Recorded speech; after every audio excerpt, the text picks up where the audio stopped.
Hello, I'm Jason French with French Capital Management. I'm interviewing today my good friend Brian Benken. Yeah, wait, did I pronounce that one right? Benken, yes. Benken, there you go. So we're talking about challenges with being a business owner. We're down here in St. Augustine, well, not St. Augustine, St. Johns County, Florida. So we're just going to, have like a little conversation today about what's like being a business owner, the challenges, and maybe you can learn something from Brian here, who's got, how many years have you been an entrepreneur for? Since 1986. 1986. You figure it out. Yeah, 29 years. Yeah. 29 years, that's a lot. And how many businesses have you run? Oh, wow. Probably a dozen. A dozen. Yeah. Mostly small, real small, but yeah. And they were all different industries, right? Different products, different services. Yeah. Service, distribution, manufacturing, on and on. So a lot of people, they start to worry about like their industry. What happens if what happens if my business is irrelevant?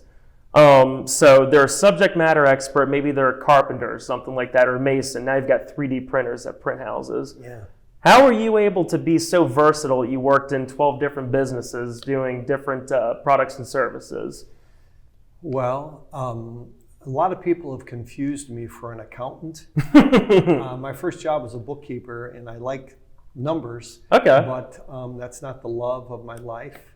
And what I really love doing is different things. Okay. I worked at an insurance company one day where all the folks in a certain department, the claims department, all day long, all they did was type in claims. And it was horrible. Yeah. In my opinion. And I could do that, but I wouldn't want to do it all the time.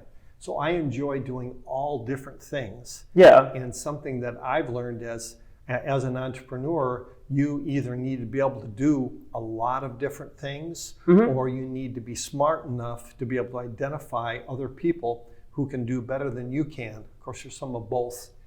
But being a generalist, I worked in all these different industries and enjoyed it. Okay. So you were able to go in and you had a fascination with learning different things. And, is that something, there's skills that you can work on and develop, and then other things that just come naturally. So that first one, that would normally be frustrating for people. So let's talk about that. Does that mean, were you a good student? Did you get straight A's when you were in school? I did not. No. Not at all. So, okay. But you like learning though? Yeah, more now than I did then. But it's got to interest you, I guess, then, right? Yes. Okay. Yes. Yeah. Okay. See, if you're watching right now and you get B's and C's, there's hope for you. Oh, and I did. I was a B- average in high school. Okay. So that's better than mine. I think I was a C. Yeah. Yeah, I think I was a C. So what? So was it just because you weren't? I mean, did like astronomy or maybe like world history just not fascinate you? I'll tell you what didn't fascinate me. Science. Science? Science Okay. didn't fascinate me. And interestingly enough, I had a real hard time with algebra, geometry, and trigonometry. Yeah. And yet I'm a numbers person. Yeah. I was reading something today, and here jumped out at me. Here, this number was the street address of the house I grew up in. Oh, okay. So those numbers stick with me, and I like numbers. Yeah. So I've used that to my advantage as much as I could. Well, algebra and trigonometry, they have a lot of letters in them also. Yeah.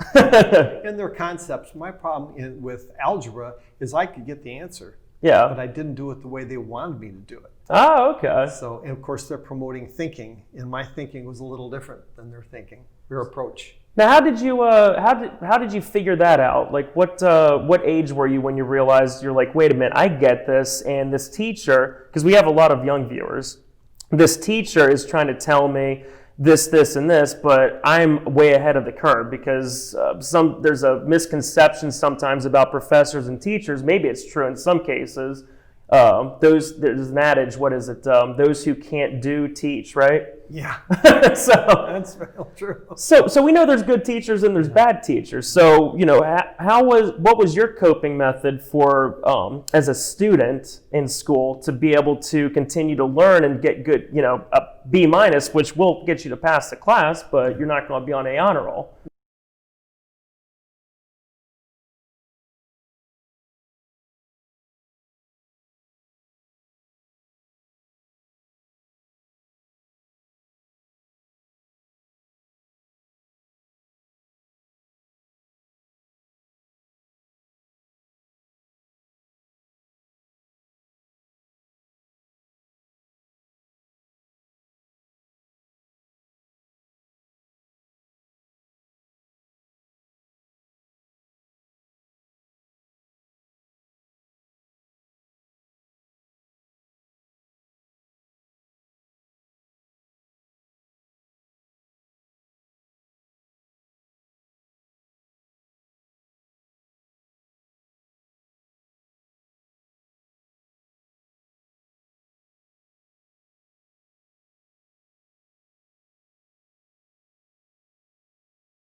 of fun and an opportunity to use my abilities and skills and help and bless other people. Okay.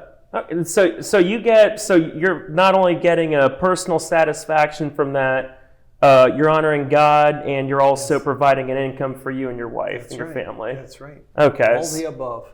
Okay, so what do you think about the guy that's the best neurosurgeon in the country, right? And he goes home every night, and instead of practicing his craft, he just goes and plays music because that's his true passion. Where's that disconnect, and how do did you ever have that? Did you ever feel like, okay, I'm really good at this, but I want to do something else? Sure. I felt it all the time. Yeah. I've always enjoyed doing different things. My church involvement, community involvement has been varied. And so there's opportunities to do those things while you're running your business. Yeah. And your business can allow you to do more of those things. Yeah. But I never felt, if I felt saddled by what I was doing, yeah, I sold the business and did something else. Oh, and which of those businesses that you had, like, I mean, what were the other ones? I guess we can jump back to that because you had, 12, you said, right? Yeah. So started out originally with a mailing business, small in-home mailing business that we did. Then moved into the furniture adhesive distribution business that we purchased and then resold. Then we I probably don't get them in order. We had a home helpers business, which is in-home care for seniors and people that need home help at home. Like a CNA? It's a franchise. Yeah. Below a CNA. CNA is licensed, and these are unlicensed people. They're just helping do laundry and cook meals and things to help out in home. We did that as a franchise. We did an online travel business for a few years. It was a lot of fun, met a lot of people, took a lot of cheap trips doing that. What year were you doing the online travel business? Oh man, let's see, 2004, 2006, 2008. Yeah, so you're still one of the newer ones on the scene because by that point, the internet was was only about 15 years old. That's right. So if you started up in 2004, you're still ahead of It was before the big guys today there's so many of them today, but it's before those guys got going. Yeah. And then we owned a food service here in Jacksonville. Had about 300 customers, and we purchased our distribution, like our adhesives business was. You purchase the product from the manufacturers, get it in, have it in your warehouse. We had a 12-foot by 12-foot freezer and a 12-foot by 24-foot refrigerator where we kept this food plus a lot of dry goods. And then each week we'd drive around with our truck in the local area in Northeast Florida and deliver food to restaurants. Yeah. And that was a lot of fun. Yeah, so this is like your base, like all these ideas. They're like unique opportunities that you saw, and it wasn't like somebody came along and offered you a franchise. That's right. Or anything like that. Yeah. That's right. The food service business, we saw it for sale. And checked it out, and thought that would be a good business to be in. Yeah. And unfortunately, we were in a downturn in the economy, and those businesses do much better today. Yeah. And then we moved on to our thrift store business that I told you about. So that's a few of them. Okay. So has there been you've made some mistakes along the way. Which what mistake did you make that was simultaneously which is your mistake that you can look back on and say, I'm glad I did that because that helped me grow, and I know now, like, I would never have known this had it not been that mistake that I made. Because a lot of people, they get scared of making mistakes in business, and so they're not risk takers like you are. Yeah, I think that the business where I could have used advice and counsel that I didn't seek was probably that food service business. Yeah. Did we lose the lights in here again? We did, yeah. You got to walk around to get them to come on. Oh, okay. The challenge with that business was the economy was not great, and so that hurt us. And then also there's been a consolidation in it's delayed, Jason. Okay. It's delayed, yeah. Okay. So We'll come back on that. if I had gotten counsel from people that were in that industry, I would have realized that the big distribution companies were going around gobbling up all the small guys or just putting the small guys out of business. Yeah. And it's the old Walmart with the corner grocery store. Yeah, And hardware stores and that very, very same thing. Yeah. So if I would have done a little more research before I had done that, I Yeah. probably wouldn't have done it. Oh, okay. So there were some things you found out about it, and you said, no, this is an issue, but you continued to do it though, even in spite of all the problems that you saw. I did for almost 3 years, but I saw the handwriting on the wall, and I saw what was happening. Yeah. And the big guys would go in and get a lower price, and the customers would say, "Hey, I'll take it." Yeah. So I could see that it was going to go the wrong way. So I sold it to a guy. Yeah. And he paid me off in 5 years, and then he closed it. Oh, okay. Okay, there you go. Yeah, he got you paid off then. Yeah, I was fortunate. I was blessed. Yeah. Well, what about the times when maybe you're not so fortunate? Like, how do what do you do to evaluate whether or not you should do business with somebody, or like in that situation that you had? How do you get a good, because you can look at a business and say, hey, everything looks good here, but how do you know that you're buying it from an owner that's telling you all the facts, or maybe if you have to get a partner, how do you choose a partner to help complement your weaknesses?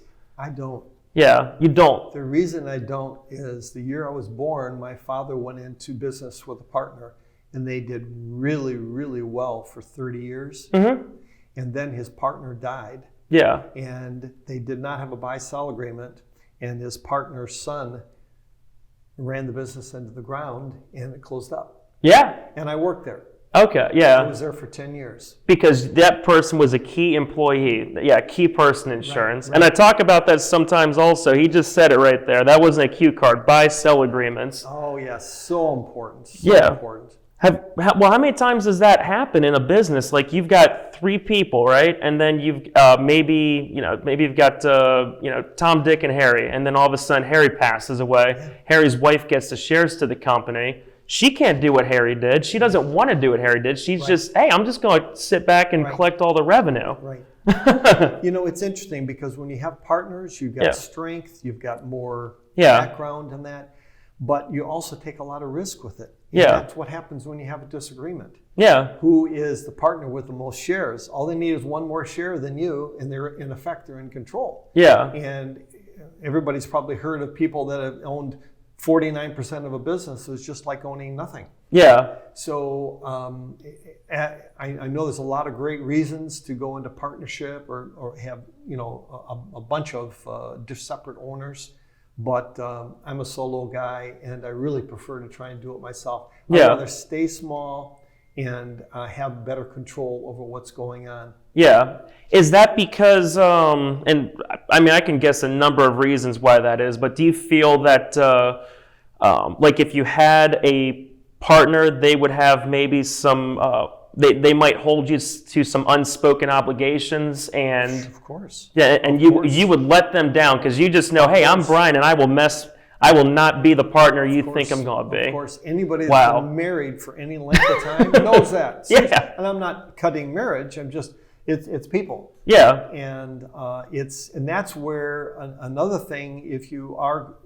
going to take a step for a partner, and some people have to. Yeah. It's so important to have a buy-sell agreement, and it's even more than that. It's so important to have a very clearly written out agreement of who's taking what responsibility, what the expectations are, what happens if they don't meet those expectations. Yeah. It's almost like you can't have enough written down in your agreement to protect yourself, and then what happens if they don't? Yeah. So when you're getting into a business, you're looking at where you want to go. You're not looking at where you could end up. Yeah.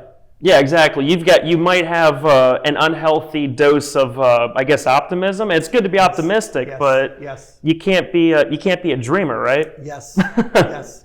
Yeah, and anybody that's going in as a partner where you don't have majority stake, there really needs to be a clear and fair agreement on how and when you can tell the majority partner, I want to be bought out. Yeah. And then what the mechanism is. Yeah. So if you own 49% and they want to give you $10 for your share, that's not fair. There needs to be some based on profits or sales or something. Yeah. In order to protect yourself. How do you calculate the value of a business? Is it based on? Hard. Yeah, because there's a couple of ways. There, like if it's a publicly traded company that pays dividends, they do a calculation of dividends, right? Yes.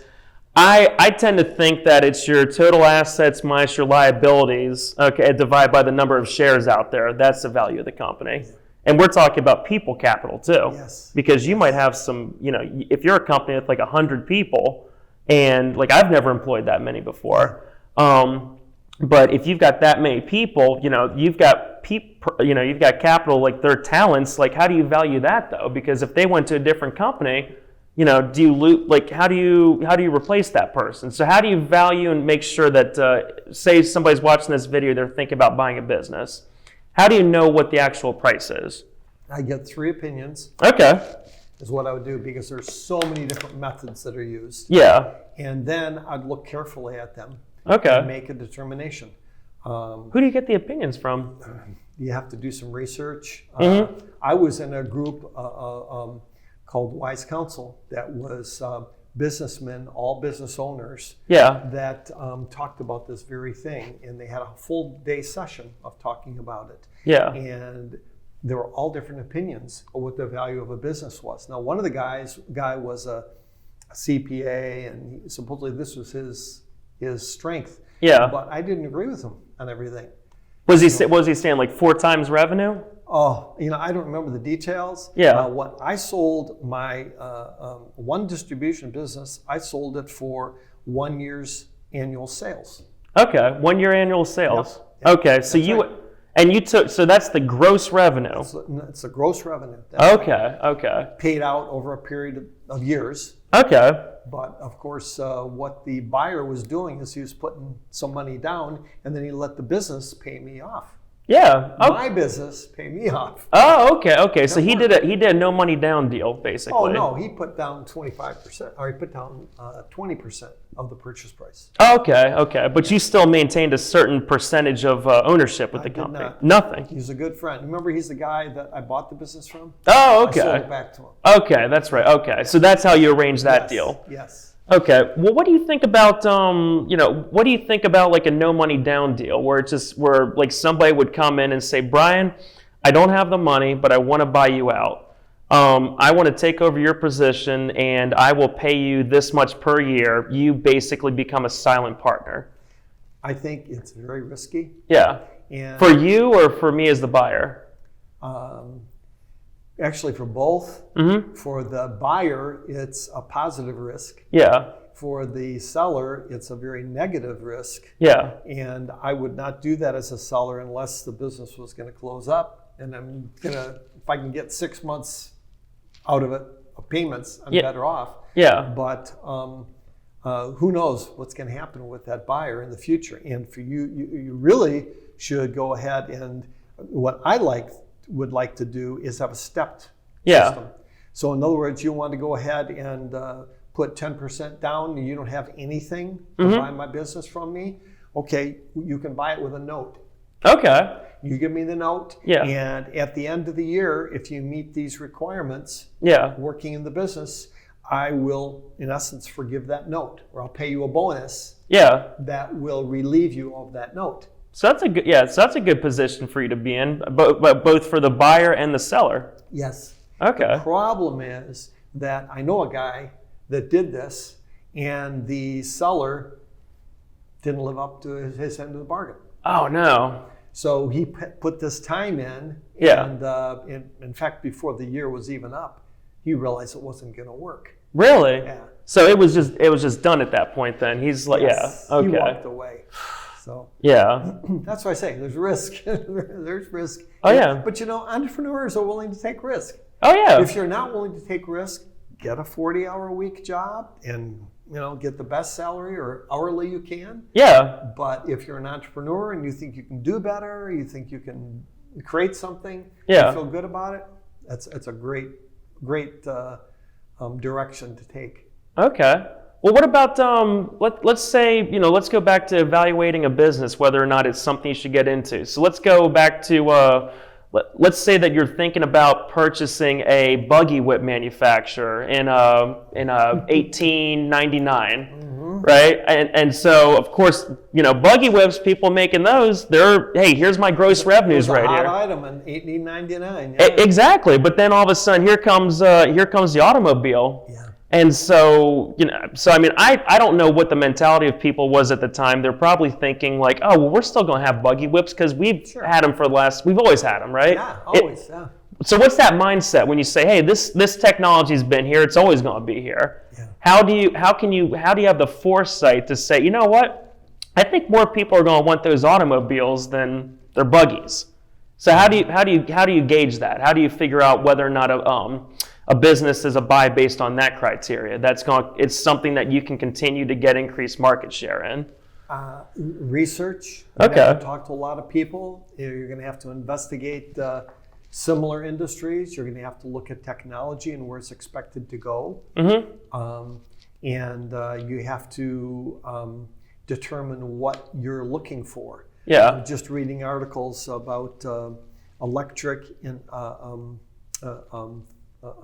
powered trucks and hydrogen cell electric trucks and renewable gas fuel powered trucks. And what's happening is right now in the industry, billions of dollars are being invested in all different areas. Yeah. And for renewable energy or for transportation? For truck transportation technology of the future. Yeah. Now, all of those different companies, 10 or more, that are spending all that money, not all of them are going to win. Right. Probably 3 will win, and in the end, 2 of the 3 will be gone. Yeah. But so that's the risk you take, and what you look for is the side spin-off from that. Yeah. So you don't want to put all your eggs in one basket, but you want to go ahead and try to hedge your bets, so to speak. Yeah. And be careful. Keep your options open so that you can change if you need to. So if you're going to buy a buggy whip business, what other things does a buggy whip manufacturer make? Right. Right. Are they making wheels? Yeah. Are they making other things that hopefully technology isn't going to make obsolete? Yeah. That's, do they have skill set that's transferable to this new technology? Yes. Okay. So you said a key thing, and that's research. And your brain, I'm sure, naturally researches and is curious about things, which is helpful to you. What's your go-to area for researching? Probably Google, I guess, right? But I mean, do you have any, do you have any websites where you can say, I go to this website more often than anything and get my data from here? No, I don't. I can't. Okay. I'm everywhere. I've been in business for almost 50 years. Yeah. And I haven't kept up with, with technology and what's going on. I can do what I used to do. Yeah. I used to talk to people. Okay. I used to find people that were in these different industries that I knew or knew of, or a friend knew, and I would connect with them. And then you'd ask them, hey, you work in the industry, what do you think about this? What do you think about this? Right. And they can give you feedback about whether or not your opportunity. Well, I'm sure, let's talk about that, because a lot of times when you're an entrepreneur, you get an idea for something. You go ask one of those subject matter experts, and then they come and tell you, you say, hey, I got this idea. I want to do this in this industry. Brian, that will never work. Yeah. What do you do next? But you're like, I think it can work. So what do you, when they say that, do you just stop right there? Do you ask more questions or ask more people? Well, or do you look at that person and say, tell me why it won't work? I'm going to answer a different question. Yeah. Very similar. And that is, as an entrepreneur, when you start a business or buy a business, existing business, when my experience was when I talked to other people about it, people that I knew and respected, overwhelmingly I got negative responses of why it wouldn't work, why I couldn't do what I said I wanted to do. And what's really difficult is to sift through what those people have told you. And if you listen to everyone, you're never going to do anything. And even after several of those businesses had started, even though one business was the most successful, until the day we sold it, we had people and relatives that thought we were nuts, we're crazy. Yeah. And here we made more money in the sale of that business than most people, or many people, earn in their lifetime. Yeah. So you have to be willing to swim upstream. Yeah. On the other hand, you can't be too headstrong. You need to do your research through Google, through business sources. I think a great source is trade organizations or trade sites that are in that particular market. Yeah. Because they will go ahead and want to convey to their members what's in the future, what's going on. Yeah. So whatever that area is, if you can find those trade sources, it's a great source for getting a look down the road. Yeah, definitely. I'm involved in selling into the truck industry right now with one of my other endeavors I didn't tell you about, and I do a lot of that. Yeah. I try and keep abreast of what's going on and what people are saying.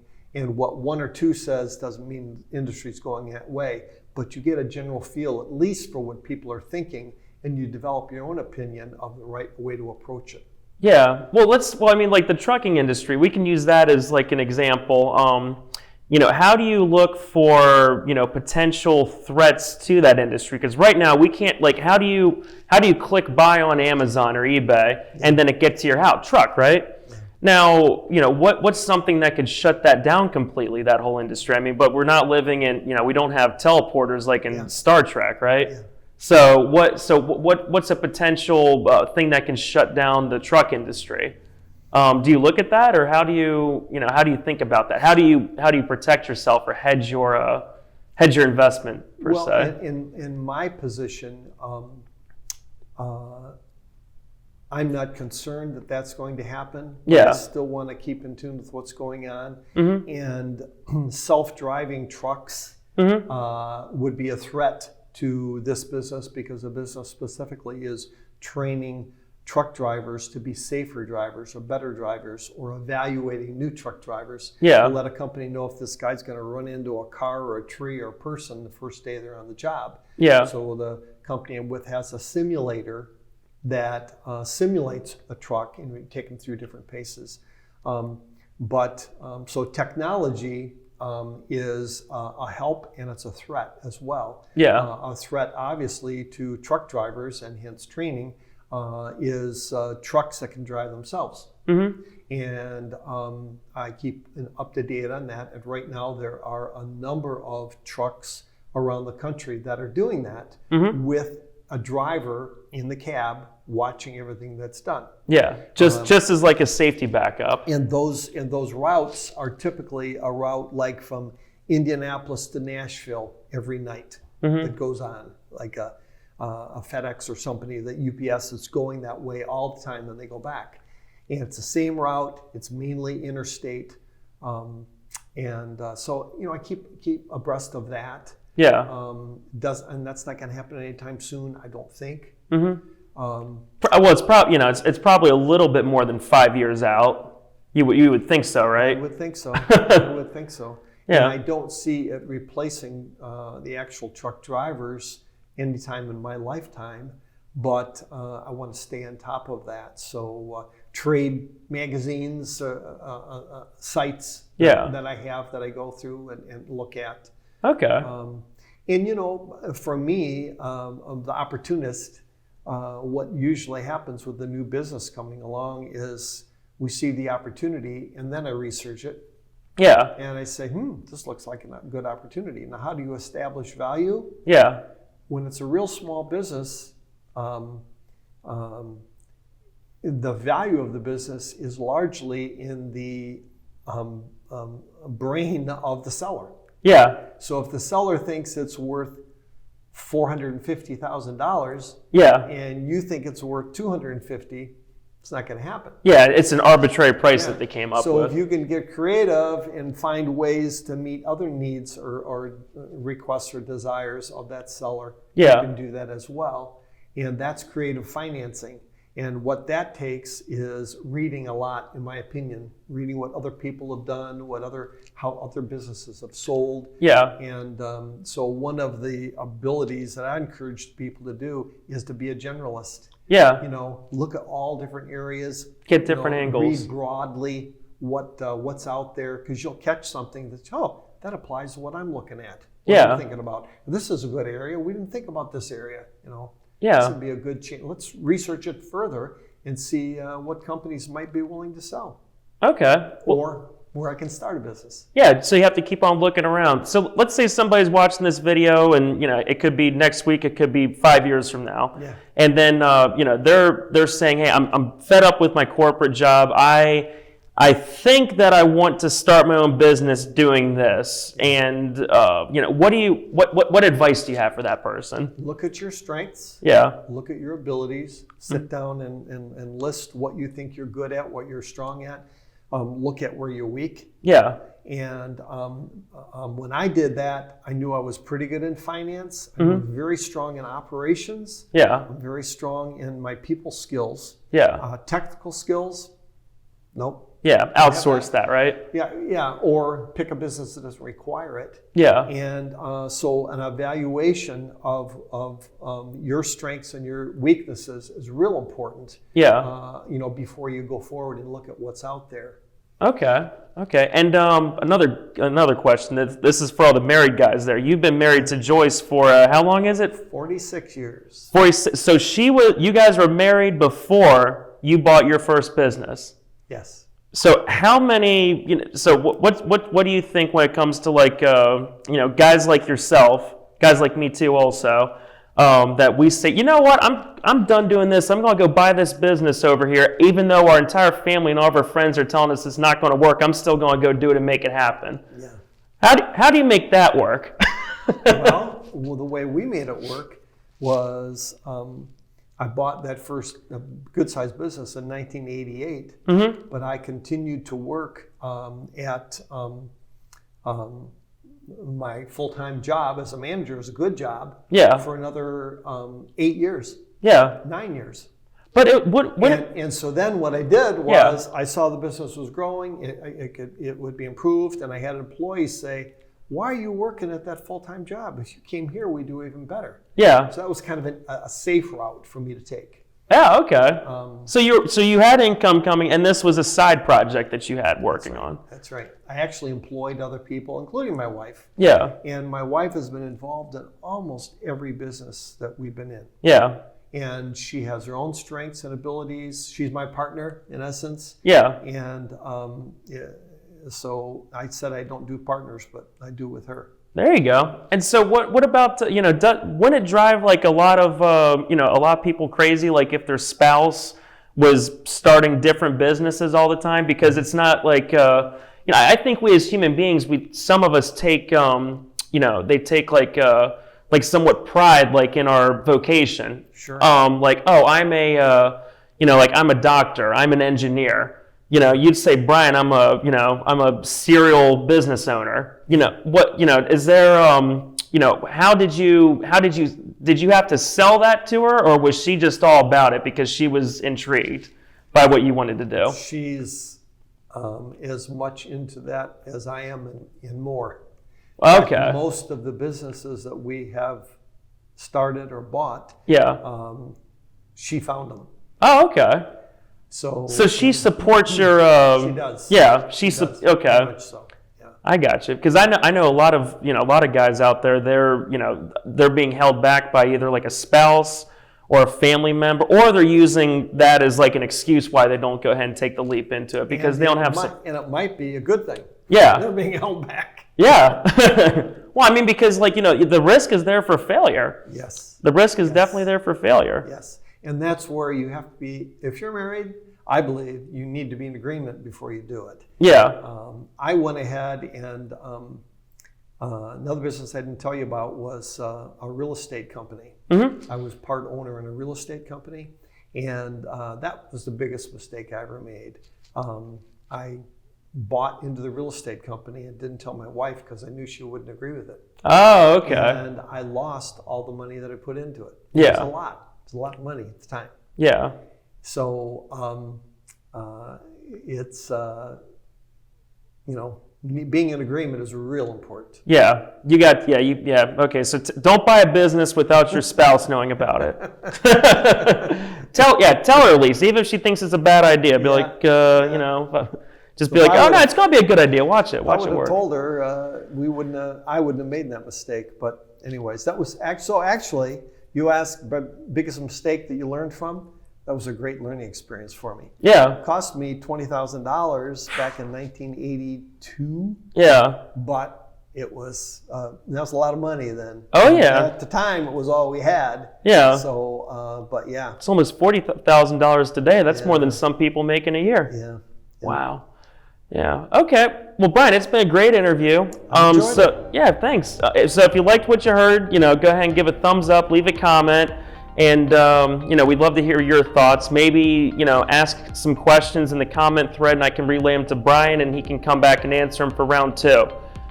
If you really liked him, we can do a second interview with some more questions that you, as the viewer, want to have asked that maybe I did not ask. So. All right, well, it's been great, Brian.